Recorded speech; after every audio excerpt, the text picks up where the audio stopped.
I would hi. Good afternoon, good afternoon, good afternoon. Apologies I'm coming a little bit late, but we're still going to get all the beauty and wonders that I am going to be sharing today. So, hi. For anybody who's joining whilst I'm live, welcome. For those who would watch this later, welcome. I'm excited to have you all today. My name is Adiola. If you're in Nigeria, it's a holiday. So I'm going to be saying happy holiday. And if you're not, then you're probably in outside the country and it's not a happy holiday for you. So I hear that and I'm okay with that as well. Hope you're doing well today. I'm really excited to be having this conversation. Today, we're going to be talking about the inner child, why your kid self is running your adult life. That's what we're going to be talking about today. And whilst I'm talking to you, I'm trying to figure out how to share my slides with you. So you're going to be a little bit patient with me because this is the first time that I'm going live and it's very new for me. So please bear with me whilst I figure this out. And I promise you, I will. So hold on a second. But whilst I'm looking for it, let's just have a chat. Um, okay, I think I might have figured it out. Let's see. Yes, I found it. Yes, I told you I will find it.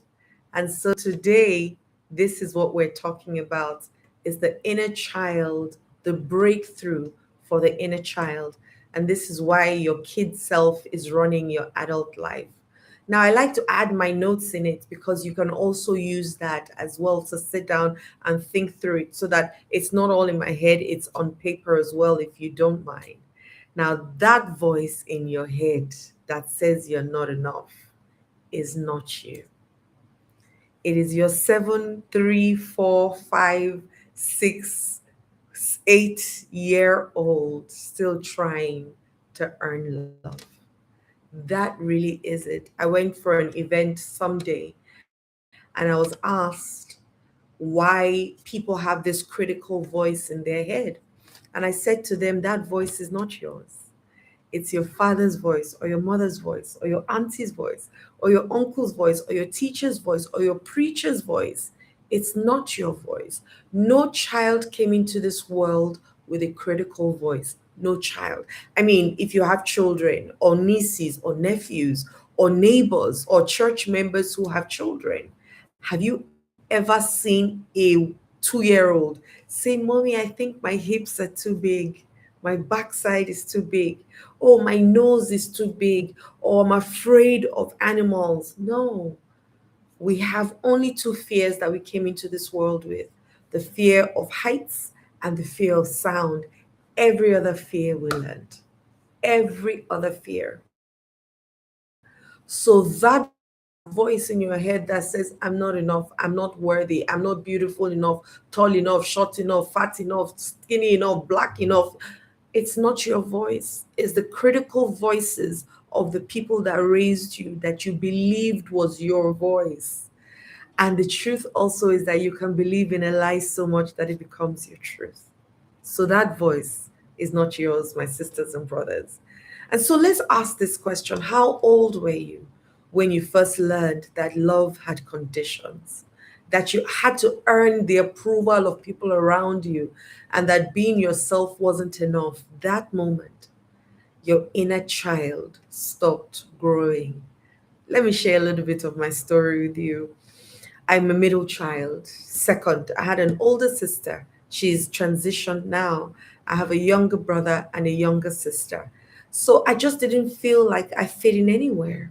My older sister was the star child. My younger brother, only boy. My youngest sister, last card, as we called her, right? And so I didn't feel like I fit in anywhere.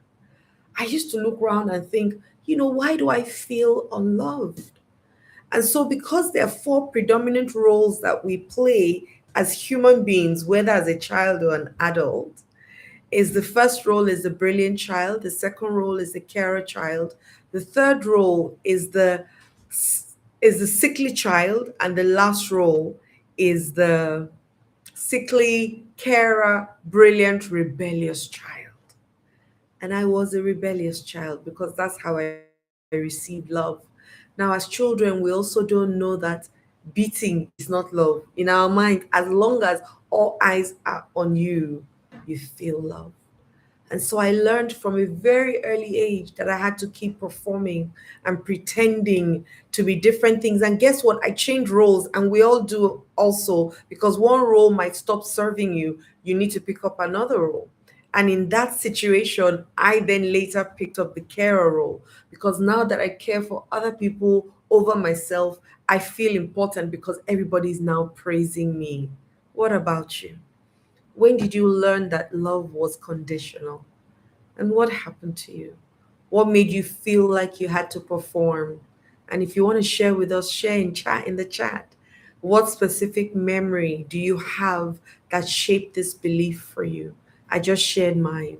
In my older age, when I got to 40 and I found like I was looking for love in all the wrong places, I started to do therapy, and then I met a hypnotherapist who said to me that hypnotherapy could help me. And so eventually I agreed because initially I didn't. I forbidden her because in Nigeria hypnotherapy is demonic. And little did I know because I was ignorant. And so what happened? In one of my sessions, after agreeing to doing it with the woman who supported me, my therapist at the time, the first scene that I went to was a scene where my mother was I went back to my mother's womb. My mother was expecting me, but she wanted me to be a boy. And as that baby, I felt it. And I couldn't explain why I didn't feel loved until that moment. And the moment that baby realized that she is worthy and she's meant to be here. And I changed the story around for that baby. The story and the trajectory of my life changed completely. And so can yours. So let's meet your inner child. The inner child, your inner child, because I'm sure some people have been hearing it, they don't know what it means, right?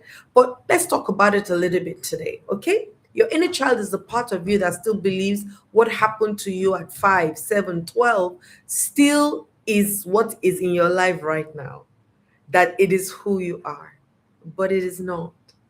Your inner child still uses survival strategies learned in childhood, and we all had to come up with a strategy. All of us, not one excluded, right?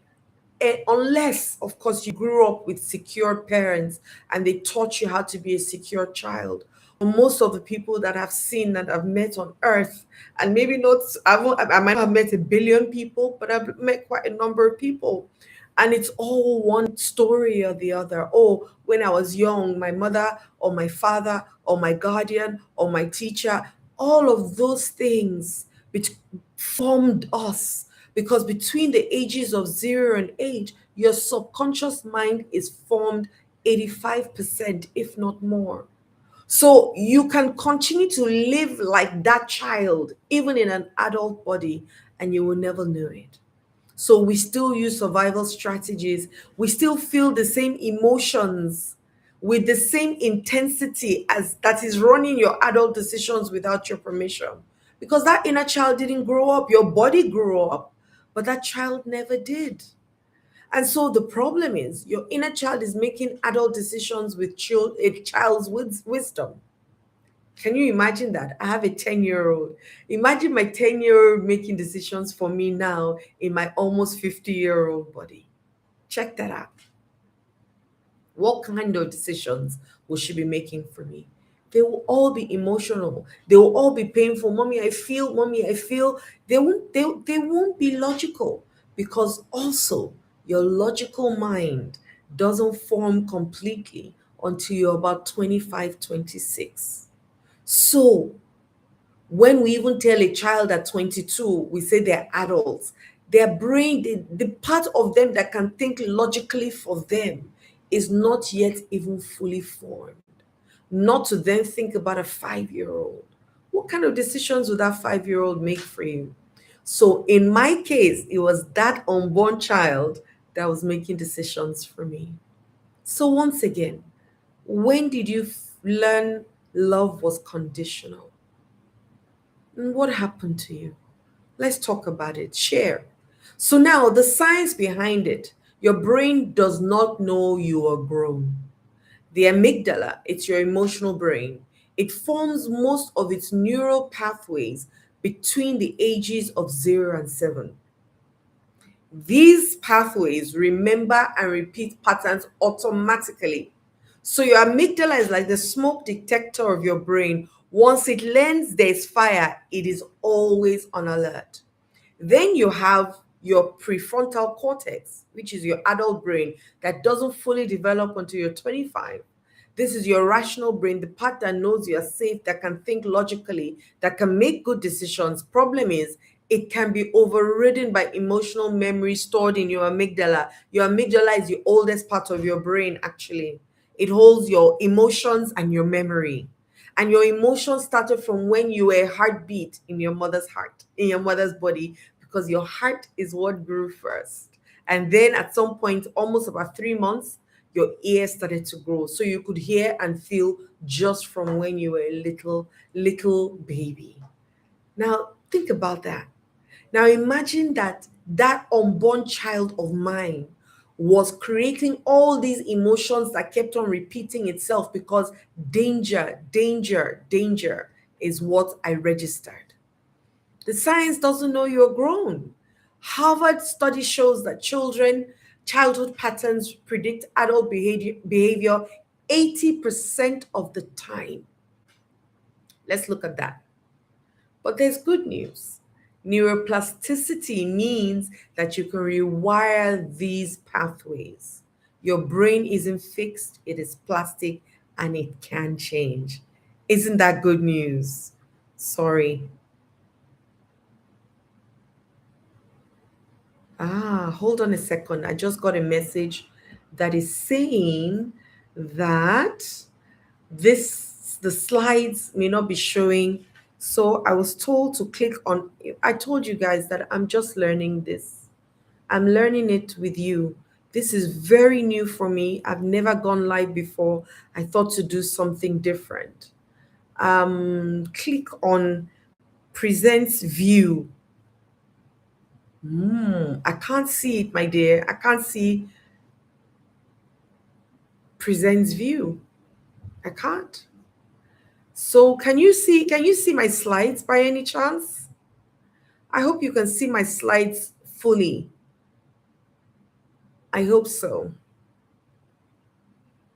I hope you can see my slides fully. I'm going to carry on because I can't see what. Oh,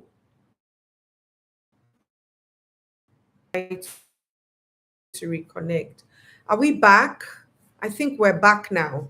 All right, so I think I'm back to being stable. Okay, so let's keep going. Okay? So the brain that learned fear can learn courage. That's the great news. The heart that learned rejection can learn belonging. Bessel van der Kolk says. So this isn't about willpower. It's about neuroplasticity. Okay? That's all it is. It's about neuroplasticity. And this neuroplasticity is how your brain changes. And it can change just because you have rewired it. Okay. Okay. All right. We're here now. Your nervous system learned patterns that are automatic. But that's also the great news because what was learned can be unlearned. Your brain can literally rewire itself. And that's what neuroplasticity is. And it's neuroscience. This is not woo woo. This is science. You can't just think positive your way out of it. You have to rewire it consistently because those changes and those belief systems that you got happened over a period of time. Now, here are three inner child wounds that run your life. The first wound is the achievement wound. I am not worthy. I'm only worthy when I accomplish. which means I am not worthy unless I accomplish. And what does it show up as? Perfectionism, workaholic tendencies. Oh my goodness, I'm hearing that my screen cannot be seen again. Can you see it now? Can you see my screen now? Can you see my screen now? Can you see my screen now, guys? This is what happens when we go live. Can you see my screen now?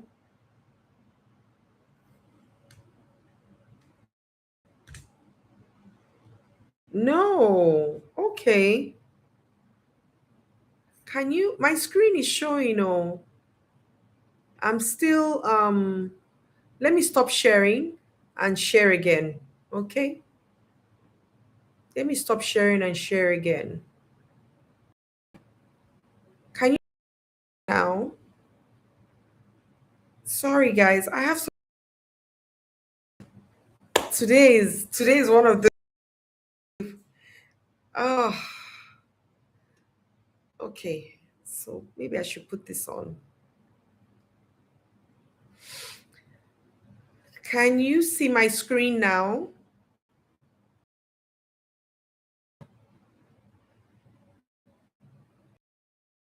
Now. Can everybody see my screen now? Yes, fantastic. See, we're getting there. Today, just bear with us today. This is only going to happen today, at least maybe for the first couple of times that we're doing this live. So please just bear with us. We're working, we're getting there, and I'm sure that we would achieve it beautifully. Okay, so the inner child, the wound. So it shows up, the achievement wound shows up as perfectionism, workaholic tendencies. You cannot relax. You need external validation. Are you everybody wants you want people to keep telling you you're beautiful, you're beautiful, you're beautiful, you're beautiful. And the worst part is you don't believe them. You panic when you're not productive because you performed, you were maybe the brilliant child. You used to get A's in class, you were the best, you were the first. And now that you are in the world with so many other phenomenal people, you're feeling like you're nothing. Real example, you work 6 hours a week, but you still don't feel enough. You accomplish amazing things, but still cannot enjoy them. Your inner child is still trying to earn love through performance. Typing chat, I I I I, I feel this, or I am like this. Typing chat, and this is a safe space for all of us. I used to be like this actually. I used to think, oh, I need to keep working. I need to keep proving my worth. I need to keep acting. I need to keep performing so that people will see me. I went into a job that were working round the clock, Christmas, New Year, because I needed to keep working. What about you? The second wound is the abandonment wound. People will always leave me. And this shows up as anxiety in relationships, neediness, clinginess, fear of being alone, checking your phone constantly, needing reassurances. So, a real example, your parent left, was inconsistent, or was emotionally unavailable. Now, you are terrified anyone who gets close will eventually leave you. So you either push people away first or you cling desperately, hoping this time will be different. Can I raise up both my hands? This was my biggest wound, afraid that people will leave me. So my parents didn't leave me, but they were emotionally unavailable for me, both of them. And then the first man that I think that I fell in love with left without saying bye. He just got up and went to America. And I only knew he was in America a few days or a few weeks after when he called me. So I've had a lot of abandonment, whether emotionally or physically. And I was always, that's why I became the carer, because I was always needing reassurance. Always, always checking that, are they, if I send you a message and you don't respond, oh my goodness, I'm thinking, oh, did I say something wrong? Did I do something wrong? What can I do to appease him? How can it was constant chatter, constant chatter. The third wound, the shame wound. I'm fundamentally broken. So you show up as you self-sabotage, you hide your true self, you're a people pleaser, you have a difficulty saying no, you feel like a fraud.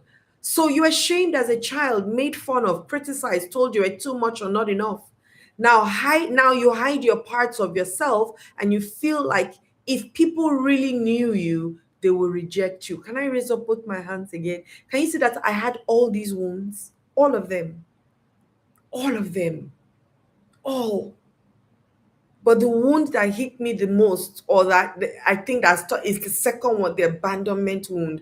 But this shame wound was also there because there was no name, I wasn't called. I was black sheep. Everything that connected to a child who is hopeless and spiritually damaged, I was that child. They made fun of me when I was skinny. Then I became fat. Then they made fun. I mean, like literally. Most people have one primary wound that shows up in everything, in your relationships, your work, your friendships, and how you parent your own kids. And notice which one you recognized in yourself, because that's where your healing will start from.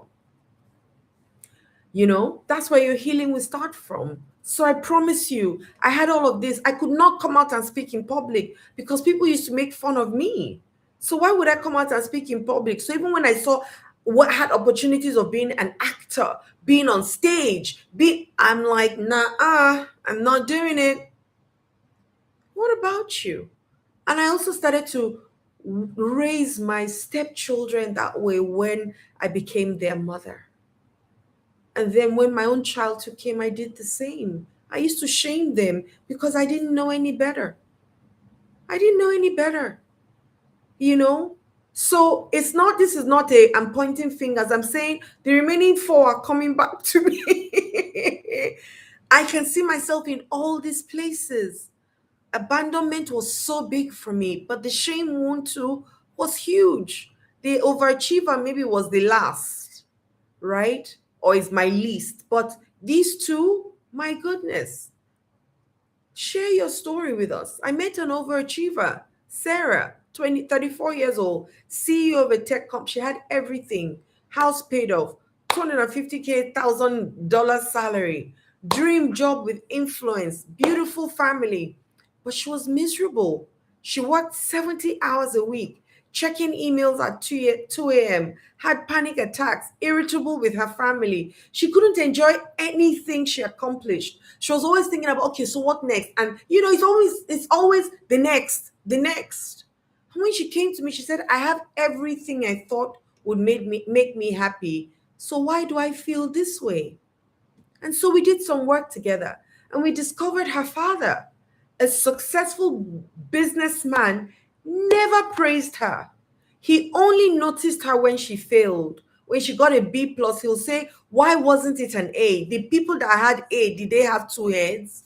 When she got promoted, he'll mention something else she should focus on, never celebrating. And I've met so many high achieving women like this.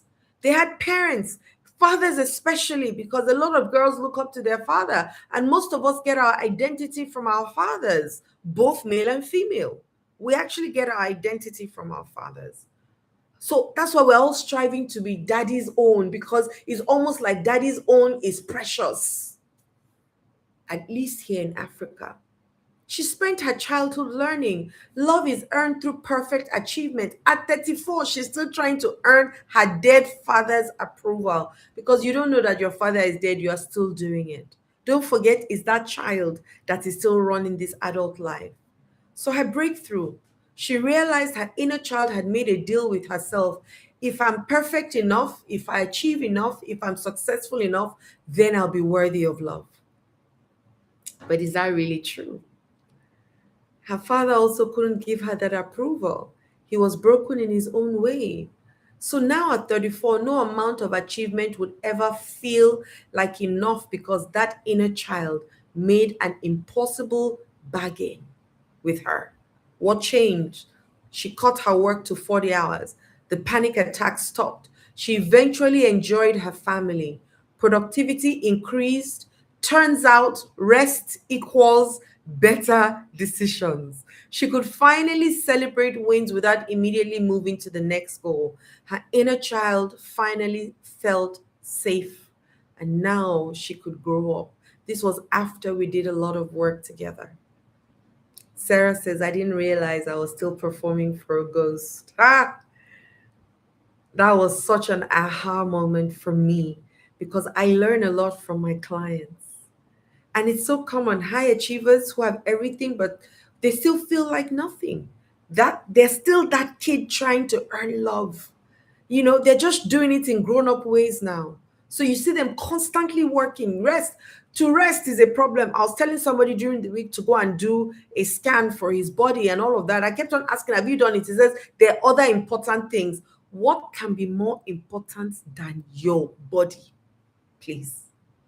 But that's exactly what happens when you're in that productive, and it's not even productive, performing stage of your life, but is that child that is overworking you. Another story, James, the people pleaser, married with two kids, everything he said yes to. Extra projects at work unpaid, yes. Helping friends move resentfully, yes, excuse me.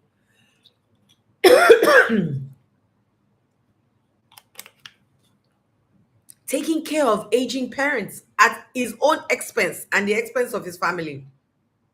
Saying I'm fine when he's dying inside. His wife felt like she'd married a ghost. His kids didn't even know who he was. He was a shadow, always available, never present. We discovered his mother had a severe postpartum depression after he was born, so she was hospitalized. At 4 years old, James learned I have to take care of everyone to be safe. He became the emotional caretaker, the peacekeeper, the one who made sure everyone was okay so his mother wouldn't break. He felt like he had broken his mother. Can you imagine a 4 year old? So he must have been feeling that even before. At 42, he's still that 4 year old caretaker, except now he has wife, kids, aging parents depending on him being the strong one. So, what did we realize in therapy? He realized that he had abandoned his family trying to save everyone else. His wife didn't want a provider, she wanted a husband. His kids didn't want a helper, they wanted a father. But he couldn't give that because his inner child was too busy keeping everyone else alive. So, what changed? He learned how to say no. His marriage improved. His kids finally had a real dad, not a service provider. His parents actually developed more independence because he wasn't enabling them. And most shockingly, when he stopped rescuing everyone, people respected him more and not less. And James said, I didn't realize I was abandoning my family by trying to save everyone else. And whether you know it or not, people pleasers think they're being loving, but they're actually being controlling. Yes, they are giving you that thing because they want something in return. You didn't ask, they offered, but they want to keep you in their control. They're deciding what others need instead of allowing other people make their own decisions. But underneath, they're terrified that if they stop performing, they won't be loved. This was also my story. But Michelle, the perfectionist parent, 38, mother of three, becoming her mother, critical, perfectionistic. That word is a tongue twister for me, but I keep saying it because I'm going to learn how to say it. Conditional love, the whole cycle repeating. She found herself saying things she hated. You can do better than a B plus. That's not good enough. I'm disappointed in you. These are the exact same words her mother said to her. And so her mother at 8 years old said she could not do anything that would make her mother happy. She couldn't. Nothing she could do made her mother happy. And she realized this at 8 years old. She realized that she was teaching her daughter the exact same thing her mother taught her, that your worth depends on your performance. So that same wound that she had and she carried from her mother, she passed it down to her daughter, creating the next generation of people who will struggle with perfectionism also and shame. And this can change today if you're Michelle. I was like that too, but I'm no longer like that. I had to heal myself and love myself and start to speak to myself from a place of love so that I could speak to other people from a place of love. Now, her mother had anxiety and control issues. That's what we found out. She tried to control everything and everyone to feel safe. And she used criticism as a tool. It's almost like, let me keep you small so you never either have to leave me or feel you're better than me. Michelle became an overachiever to earn love. Now she's doing the same thing to her kids. Now, I'm not saying that you should not ask your kids to do their best. If your kids can do 80%, then by all means let them do 80%. If they can do 100%, if they can do 120%, by all means ask them for 120%. But if you know that all they can do is 40 and you're stretching them for 100, that's not right. That's not fair. Because even you didn't get 100%. So why are you demanding something from this child that you never got? So we did some inner child work. She mourned what her own mother never gave her. And she reparented herself with the love that she needed. This is a beautiful exercise that every human being must experience in their lifetime. This inner child work. Now she's able to give her children love. She turned around and started saying, I'm proud of you for doing your best. Your worth isn't determined by your grades. I remember telling my daughter one day, if F is your best, I'm okay with it. I will love you no matter what. Nothing can ever make me stop loving you. Nothing. No, I don't care what you do. Her kids' anxiety decreased when she changed. They started trying things out without fear of failure. They actually enjoyed spending time with their mom for the first time. And Michelle was breaking the cycle for the next generation. And that can be you too. And she said, my children don't need a perfect mother, they need a happy mother. And this honestly is generational healing. When you heal your inner child, you automatically parent differently. And you don't have to keep trying or pretending or performing. It just flows out of you because you're operating from a healed place, not a wounded place. Here's some biblical truths about childhood. It says, train up a child in the way that he should go. Even when he's old, he will not depart from it. The wounds taught in childhood stick. The patterns hold on. They follow us into adulthood. So it's not just train up. And if you beat your child to death, then that's what they're going to do to their children. The healings taught us before I formed you in the womb. I knew you. Before you were born, I saw you. Before God, before anyone taught her or him that he or she wasn't enough, before your father left, before your mother was cold, before the world told you that you had to earn your worth, God knew you and God loved you and God set you apart. This verse isn't just about trauma. It's also about little wounds. It's not just about the big ones, but even the little ones, the side eye, the snide remarks, the sarcastic statements, the look at your big stomach or look at your big, all those little things. Every time you also felt invincible and unseen, every time you didn't feel enough, every time you learned that love was unconditional, it was there. But God heals the brokenhearted, not just broken people, the hurt places. God heals all because He sees it. Even you can't see your heart or your thoughts, but God knows it and He heals it. So your childhood wounds appeared in a specific, maybe religious or family context, but healing is available to everyone who chooses it, regardless of your belief. And if you believe in God and you know that He was there when it was happening, you also know that He can heal you today. All you need to do is ask.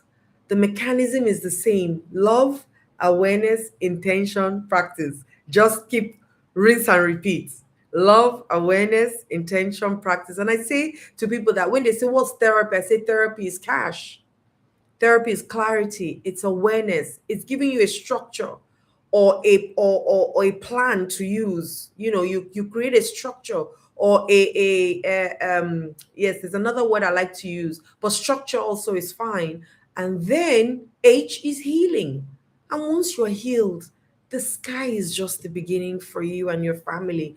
And everything that happened before you can stop and end with you. Here's a three-step reparenting protocol, right? I don't only want to talk about the challenge. Let's also now start to go into how we can heal it. So you want to acknowledge it first. Acknowledge it. I was hurt. Go back to the moment your inner child learned the wound, not in a way that re traumatizes you. And the truth is, you cannot relive anything, you can only review it. We just think we're reliving it because we put so much emotions to it, but it's a reviewing.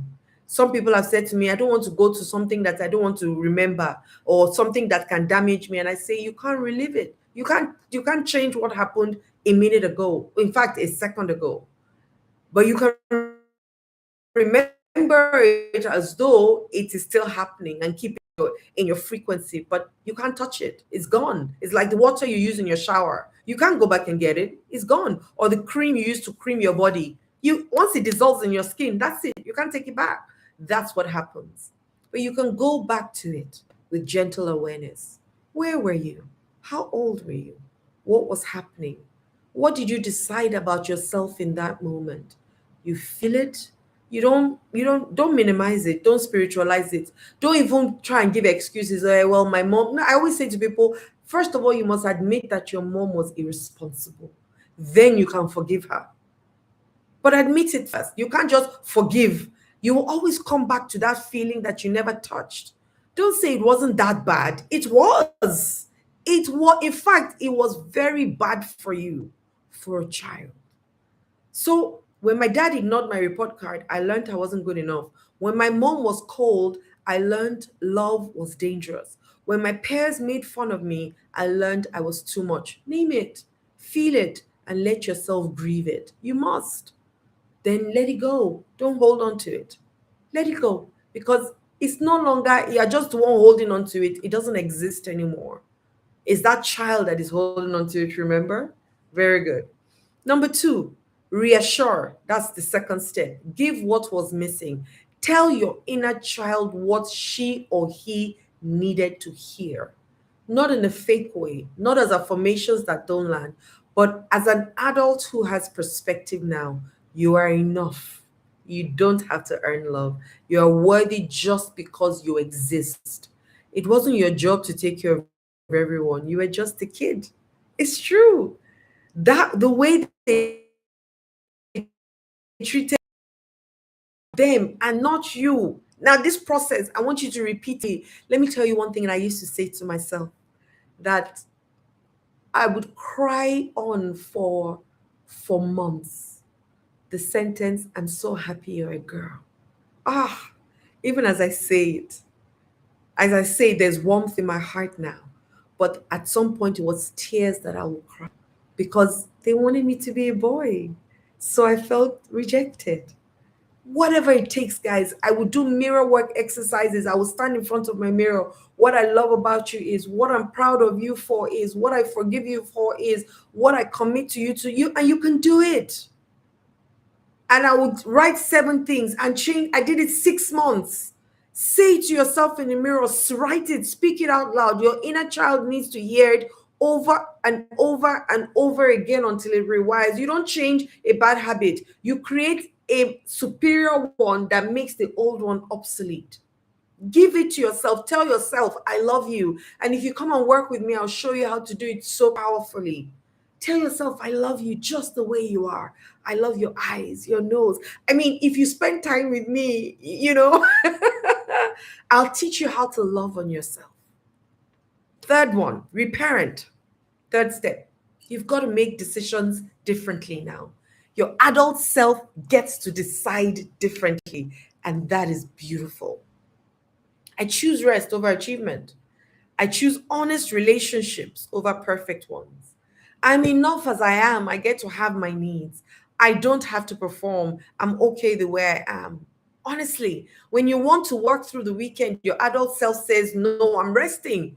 My inner child deserves rest. This I struggled with. I won't even lie. I'll say, no, I have to do something. I will hear, lie down and stay there. And for me, that has so much energy. I want to keep moving, going, talking, helping. Help yourself first. When you want to say yes to everything, your adult self says, no, I'm saying no. My inner child deserves to have boundaries. This is reparenting, giving yourself what you didn't get. Everything that I've written down here, I had to do. I might not have had them in the words that I put them here, but I had to do all of them.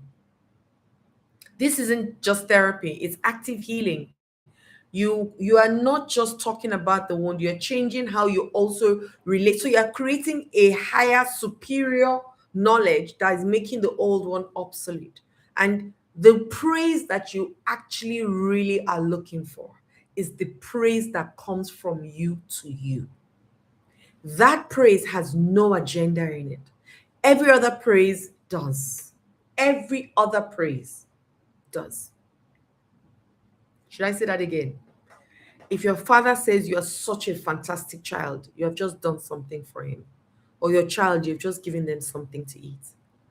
But when you tell yourself, Adiola, I honor you. I'm so proud of you.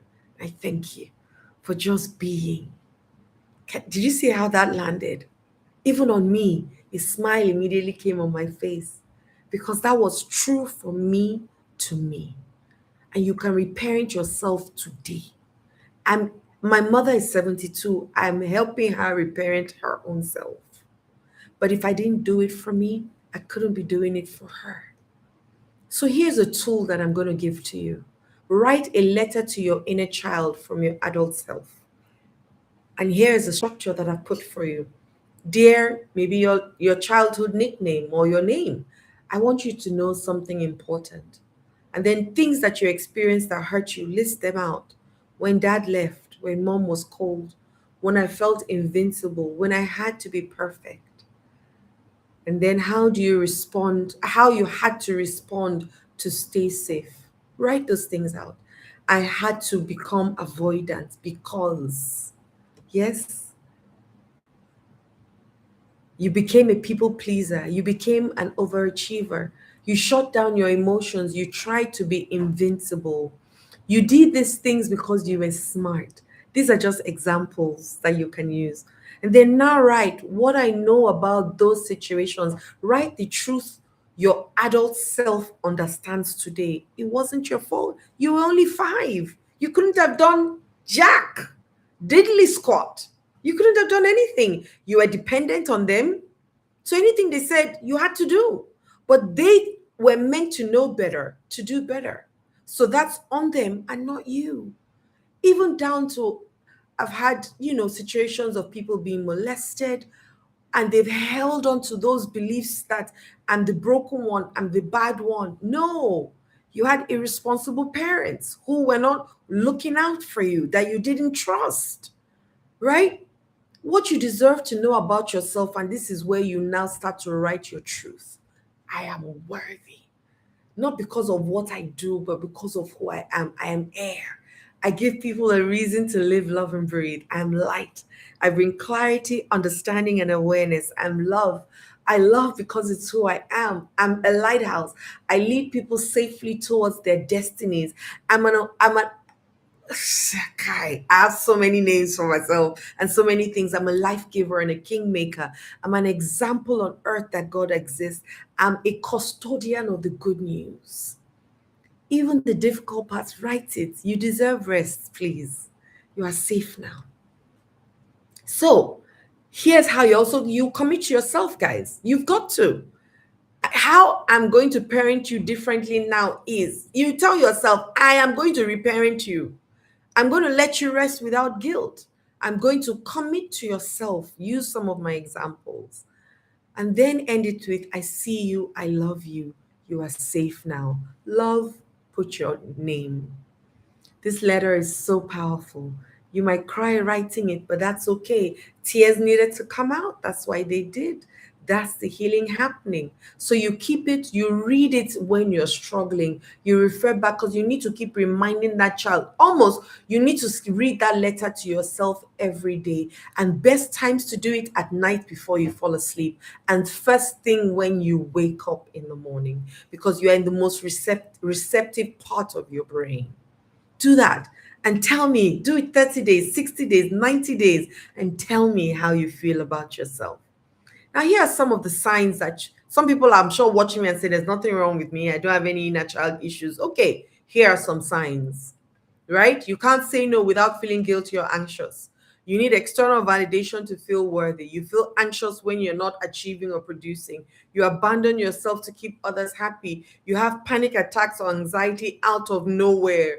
You sabotage good things, relationships, success, your health. You'll be smoking, you know it will kill you, but you are smoking. You feel like a fraud. You have imposter syndrome. You can't be truly vulnerable with anyone, inclusive of yourself. You oscillate between too needy or too distant because you are confused. You don't know which one you want. You hear your parents' critical voice over and over. It has now become your voice. You have achieved so much, but no, you have done nothing. You have trouble finishing the things that you start. You are afraid of making mistakes. If you see any of this, you think yes to one, then your inner child is controlling you. I didn't say so. It's this my paper that said so. You overwork to prove your work. You feel responsible for others' emotions. If you check 3 to 5, you have some inner child wounds that need attention. If you check 6 to 10, your inner child is significantly impacting your life. And if you checked 11 plus, your healing work is urgent and essential. You will be a damage to yourself and everyone around you. And I can say that to you because that's where I was. This isn't shaming, my sisters and brothers. It's only information. Your inner child has been trying to protect you, has been doing its best work. He, she has been doing the best they can with the tools they have. But now you know better. And knowing means that you can change it, right? Your inner child was wise to develop all these coping mechanisms because you had to survive. So they're not bad, they're not wicked, they just had to survive. However, it's not serving you anymore, but you're still doing it because it's on autopilot. And so it's time to develop new strategies because now you're older, wiser, stronger, braver, better, richer, healthier. You know more than a 3-year-old did. The neuroscience of healing.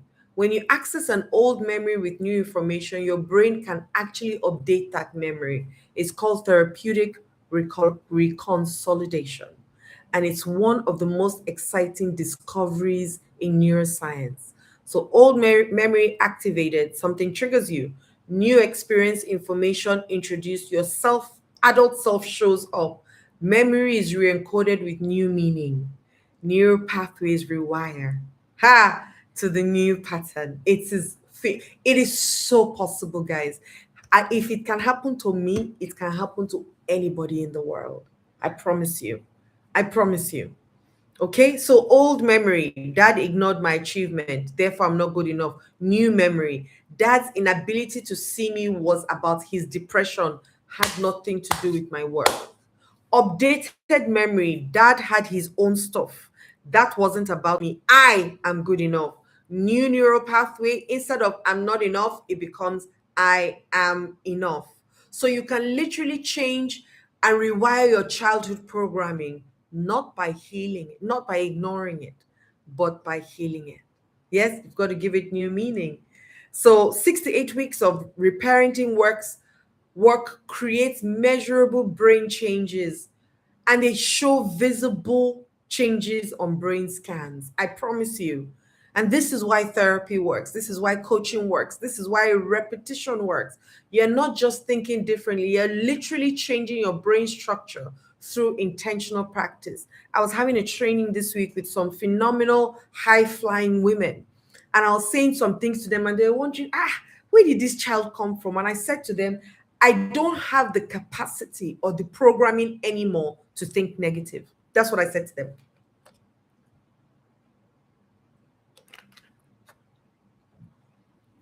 I promise you. So even when you're speaking and I'm listening to you, all I'm doing is thinking about how I can help you tweak what you're saying to your to your benefit. Because I would, for example, if you say, "Oh, we just need to struggle and do something," my immediate answer is, "I don't struggle. Everything I do comes from a place of ease and peace." A person says, "Oh, you can struggle, but I don't." Straight. So I annoy a lot of people who like to struggle. I annoy people who like pity parties and miserableness. I annoy them. I promise you, you can't spend time with me. I will annoy you to the point where you won't talk to me again. And I do it with everybody around me. It doesn't matter who else. When you say something, I say, no, that's not what you should say. Oh, I have the people call the personalized migraine. See, my migraine. I ask them, do you want to keep it? They say no. Then why are you adding my to it? Why are you personalizing it? Say, oh, some people say, hey, but it's there now. Yes. So you can say the migraine. That takes it away from you. So I know I annoy people. So yes, some inner child affirmations that I can share with you. I'm safe now. I'm an adult. I have phenomenal coping skills. I don't have to earn love. I am worthy as I am. I can rest. Productivity doesn't determine my value. These are for people who are overachievers and workaholics, right? You deserve the best. I can say no without guilt. I can be myself. I don't have to be perfect. My needs matter. I matter. I release the job of taking care of everyone. So pick one, or pick the one, two, three that resonates with you the most. Say it 3 times daily. Set the tone in the morning, anchor it in the afternoon, let it soak in overnight. After 30 days, pick another one, build your repertoire of truth. Just keep building it, keep building your new truth.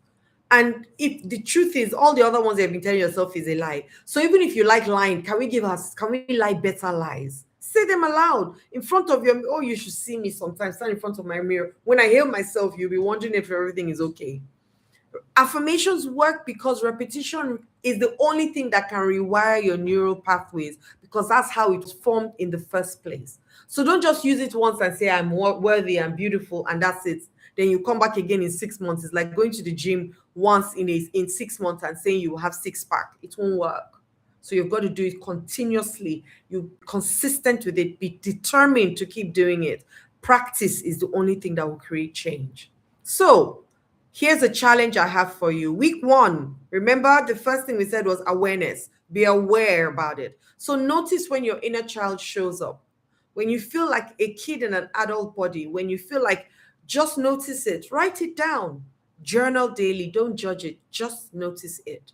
By the end of week one, you'll have clarity on your patterns, whether it was the anxious one, or the avoidant one, or the shameful one, or the one that is clinging complete. You will know, oh, this is what it is. And then go back and watch this again. Watch it over and over and over again till you are sure that you've gotten all the benefits from this. And then sit down and start to journal. Acknowledge it with two. Write your inner child letter. I'm giving you how now. This is what people pay me thousands of dollars for when they come to work with me. I'm giving you some deep hows. Sit down and do it by yourself. However, the ingredient that puts you in something cannot take you out. So you've got to also come so that we can expand it and redo the work with you in such a phenomenal way. Your life will never remain the same. Write the letter, okay? You'll have compassion for her by week two. Week three, reassurance. Say your affirmations now. Look in the mirror. Say them to your reflection. Look in your eyes as you're saying it, right? By the end of week three, your nervous system is starting to believe that, yes, I am worthy. Week four, reparent. So take it a step at a time. Don't do everything at the same time. Make one decision from your adult self today. Today, just go and pick one thing. Celebrate the growth. Acknowledge how far you've come. By the end of week four, you really have begun real transformation. Now, for the next days, you have to commit to yourself to do this. And I want you to write a note in chat, or write a note, send it to me on any of my social media platforms. Adiola Kingsley James, Diola Kingsley James, that's Dioyola Kingsley James. One word, you'll find me. I'm wearing a beautiful pink dress and I look gorgeous. Send me this letter, this commitment challenge, because I'm giving you things, beautiful stuff here to do. So you must commit to yourself. This challenge is simple but powerful. So commit to yourself to do it. Notice your everything I've said in the 4 weeks. Every week, just pick one. Don't do all at the same time. Pick one because it's new to you. Okay? What will happen is you start to see that your anxiety will decrease. You'll be kinder to yourself. That's what self-love really is. It's not going to the cinema by yourself or going to go and have dinner. Is the things you say to yourself when you are hurting the most, or when you make mistakes, or how you talk to yourself when you do things, or when you watch yourself. What do you say about yourself? I met a woman who said to me that she never goes back to go and look at anything she does because she hates her voice, she hates the way, like nothing was good. I told her, I said, me, when I go back to watch myself with a notebook, I say, because I believe within myself that I'm an excellent teacher. So I go and learn from me. I'm not looking at why did I wear this? Why didn't I wear that? What I wore was what was needed to be worn. What I said was what was needed to be said. If I want to say something another time, another opportunity will come. Be kinder to yourself, right? So remember the transformation timeline: week 1 to 2, awareness and discomfort; 3 to 4, breakthrough moments; month 2 to 3, consistency builds. You keep doing it. You start to notice a difference in your relationships. You are less reactive, more responsive, and people notice that you're different.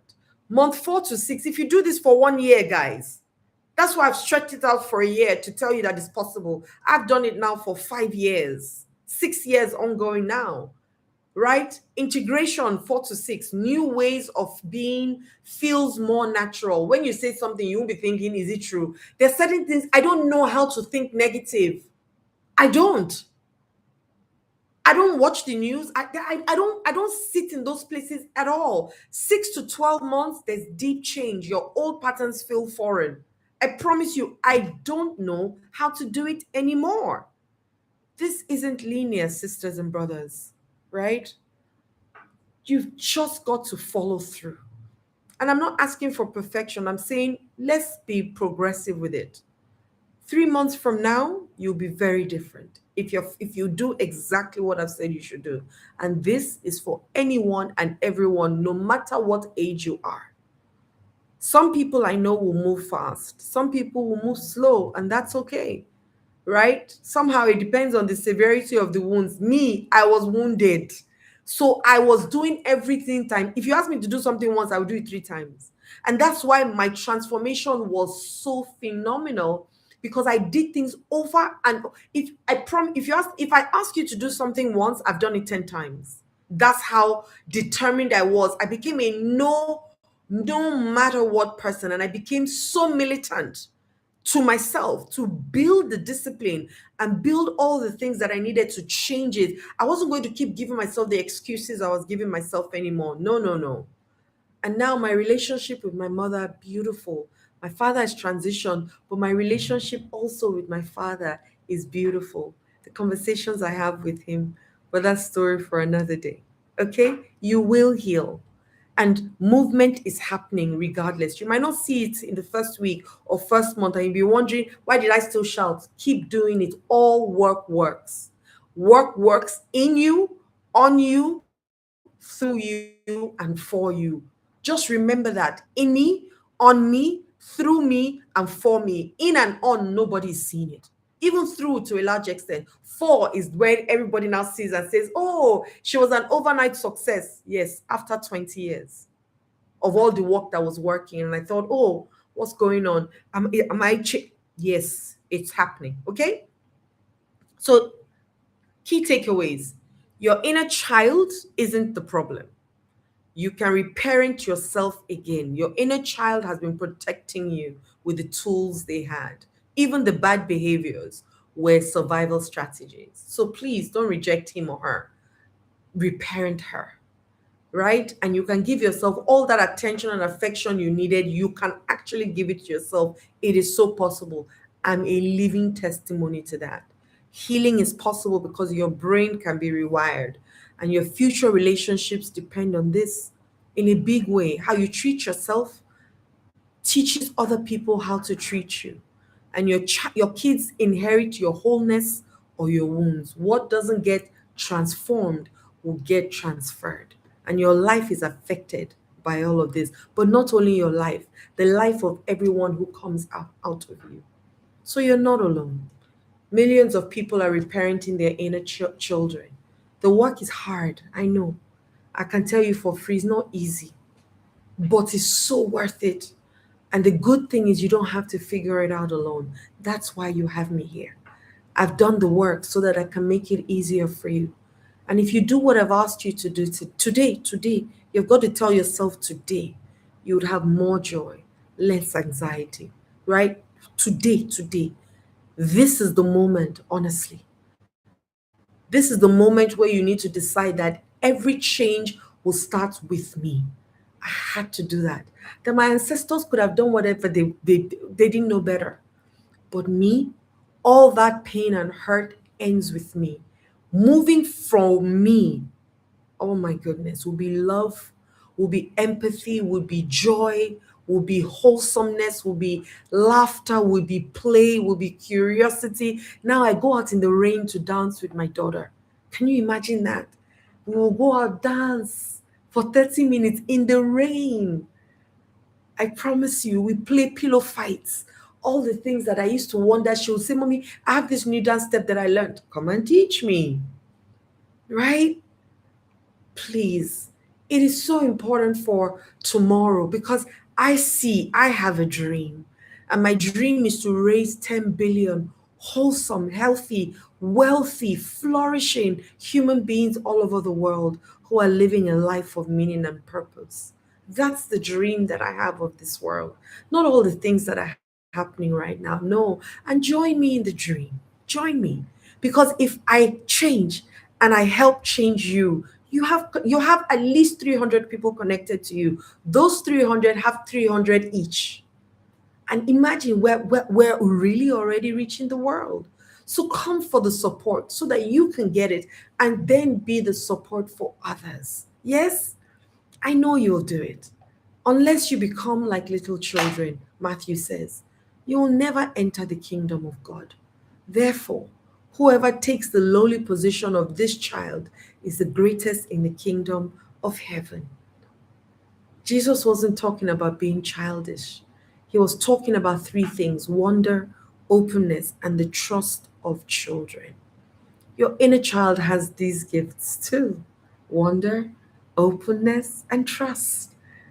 Your inner child has creativity, has joy, has the capacity for wonder and curiosity. She's just been buried under survival strategies, and it's time now to integrate her. So let her have joy, creativity, and her hope back. And for men and you too, to remember what it feels like to be excited about life. Your inner child knows things your adult self has forgotten: how to play, how to trust, how to wonder, how to belong, how to just know that your children don't have to beg you for food. They will feed, it's their job to feed you, right? So why do you need to beg God for food? So we're not getting rid of him or her, the inner child. We're saying we want you to live now. And this is the spiritual center of the work. We're going to be reclaiming your wholeness, right? It's such deep work, but it's such beautiful work that if you get on this journey with me in any of the modules or any of the models that I use or the frameworks, because what I do is I help God's children craft and build the life of their dreams. I then teach them how to live that life boldly and unapologetically with my frameworks and my focused, fearless frameworks. Your life will never remain the same, and you will never have to choose yourself last again. I promise you. And so I always say that we will meet, you will speak, we will ignite, but you will shine. And then I shine from you. So I get my shining from your shining, right? And isn't that beautiful? Isn't life beautiful? It is. So today I want you to Send your, just put whatever you feel like here, right? And um let's do this together. Let's do this journey together. Honestly, let's get on this journey together. You know, let us really get on this journey together. And I want you to consider therapy. You know, if you have gone through severe trauma or abuse or neglect or suicidal thoughts, and your self-sabotage is extreme, addiction, self-harm, destructive relationships, you can't access your inner child feelings. I know some people who have said to me they don't remember anything. I don't remember a certain part of my life. You're stuck after 4+ weeks of work, you have PTSD or complex trauma. Come, I've got all these, I do all of these things: hypnotherapy, EMDR, somatic therapy. I will support you. I have so many abilities to support because I needed all these things for me. That's why I'm able to do this with you. And it isn't weakness, it's wisdom. Getting support is the bravest thing that you can ever do. I tell people that the biggest blessing for me in my entire life is the day that I decided to heal and follow through with it. Doing this alone when you need help is a stubborn choice, but getting what you need is self love. So let's normalize therapy. Let's normalize getting help. It's not for mad people, it's for people who need support. If you're sick in the body, you go to see a doctor. If you're sick in the mind, you come to see me, right? It's a sign of strength and not weaknesses. So don't forget, write your letter. Yes, we up write it. Yes, for the first 30 days. Share your wins in the community. Nothing. I'm not asking you for anything. I've done all of this from the bottom of my heart. This is my community service back. My community service to humanity. This honestly, what that's why I decided to come live. I'm like, let's do something different. Let's come live. Let's support people. Let's help people. If only one person watches it and it changes their life, my work here is done. Or during my child healing workshop, send me a message. There'll be life coaches, there'll be guided reparenting exercises, there'll be other people doing the work, structured accountability. And then I have my one on one coaching. You work with me individually, and I will customize your reparenting journey for you. So obviously, there'll be faster breakthroughs because you have personalized support. Honestly, the if there a link will be in the chat where you can book a session with me, whether it's one-on-one, whether it's buying a course or whatever. Just start that journey today. I will not be who I am today if I didn't invest my resources, my time, and my wanting change in myself. I won't be the woman that I am today. And through me, oh my goodness, people, in my ancestors in the past and the ones to come, my the yes, what they call them now, it's not ancestors in the past, but my generations to come. Yes. So sisters and brothers, your inner child has waited long enough. She has been trying to get your attention for years. This video, you coming to this video, is showing you that it is time. They've been sending you signals through anxiety, having to be perfect, sabotaging, and pain. And I think it's time to answer that call. It's time to say, I see you, I hear you, and I'm here for you. And the truth is, if not now, when? If not you, who? Right? It's time. When you do this work, when you actually show up for your